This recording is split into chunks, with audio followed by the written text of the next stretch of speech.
अंतरिक्ष यानी कि स्पेस एक ऐसी जगह है जहां पर कई सारे ऑब्जेक्ट्स हैं, लेकिन उनमें से एक ऐसा ऑब्जेक्ट है जिसकी ग्रेविटी वहां पर सबसे ज्यादा है, जिसका नाम है ब्लैक होल्स। एक ऐसी जगह जहां पर एक सिंगुलैरिटी का एग्जिस्टेंस है। सिंगुलैरिटी एक ऐसी चीज है जिससे हमारा पूरा ब्रह्मांड क्रिएट हुआ है, लेकिन सबसे खास बात ये जो ब्लैक होल है इसके अंदर ये सिंगुलैरिटी कैसे आ गई।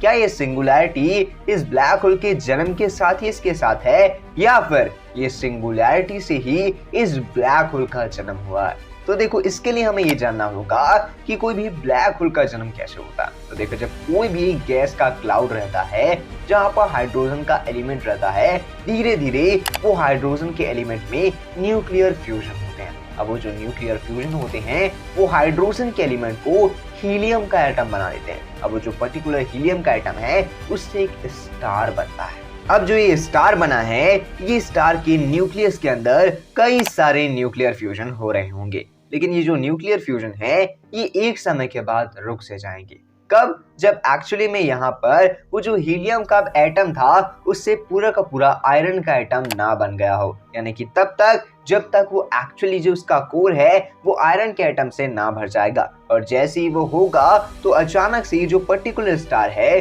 जो अभी तक ग्लो कर रहा था, जिसके अंदर कई गुना एनर्जी थी, अचानक से उसका फ्यूल खत्म होगा और वो विस्फोट कर जाएगा। और वो जो विस्फोट रहेगा वो विस्फोट उस स्टार की डेथ होगी। लेकिन उस वक्त जैसे ही उसका विस्फोट होगा तो अचानक से वहां पर एक सुपरनोवा एक्सप्लोजन होगा। अब सुपरनोवा एक्सप्लोजन क्या होता है? तो देखो, जो सुपरनोवा एक्सप्लोजन होता है उसमें होता कुछ ऐसा है कि वो जो पर्टिकुलर स्टार रहेगा उसके आजू बाजू का जितना भी फोर्स रहेगा, जिसे हम नॉर्मली ग्रेविटेशनल फोर्स कहेंगे।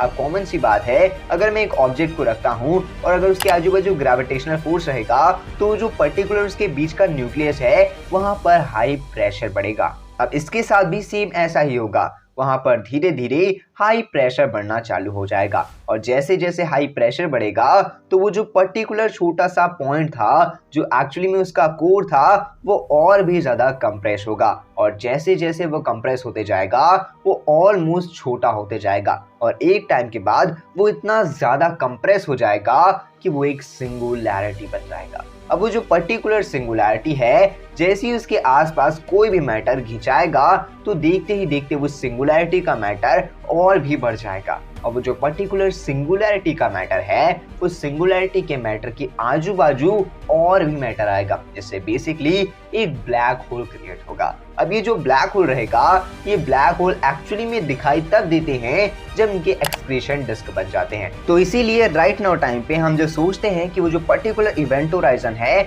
वो इवेंट होराइजन एक्चुअली में कोई जगह नहीं है जो क्रिएट हुई है, बल्कि वो जो सिंगुलैरिटी है वो सिंगुलैरिटी ने स्पेस टाइम के फैब्रिक के अंदर एक गड्ढा कर दिया है। अब वो जो गड्ढे का ऊपर वाला हिस्सा है उसे ही हम इवेंट होराइजन कहते हैं। अब ये जो इवेंट होराइजन रहेगा इसके आजू बाजू ढेर सारा मैटर जब इकट्ठा हो जाएगा तो वो मैटर गोल गोल घूमना शुरू हो जाएगा। और जैसे ही वो गोल गोल घूमेगा तो कॉमन सी बात है उनके अंदर भी एनर्जी आएगी और हीट आएगी, जिसकी वजह से वो ग्लो करेंगे और हमें एक ब्लैक होल के इवेंट होराइजन की तरह दिखेंगे। यानी कि कहीं ना कहीं वो जो पर्टिकुलर सिंगुलैरिटी है वो सिंगुलैरिटी एक स्टार के विस्फोट यानी कि एक स्टार के सुपरनोवा एक्सप्लोजन होने के बाद जब वो स्टार का जो कोर था वो बहुत ही ज्यादा कंप्रेस हो गया तब क्रिएट हुई है। और धीरे धीरे वो आजू बाजू के मैटर्स को अपने वही गड्ढे में डालते जाएगी और एक सिंगुलैरिटी में स्टोर करते जाएगी। अब ये जो सिंगुलैरिटी रहेगी, देखते ही देखते जो इसका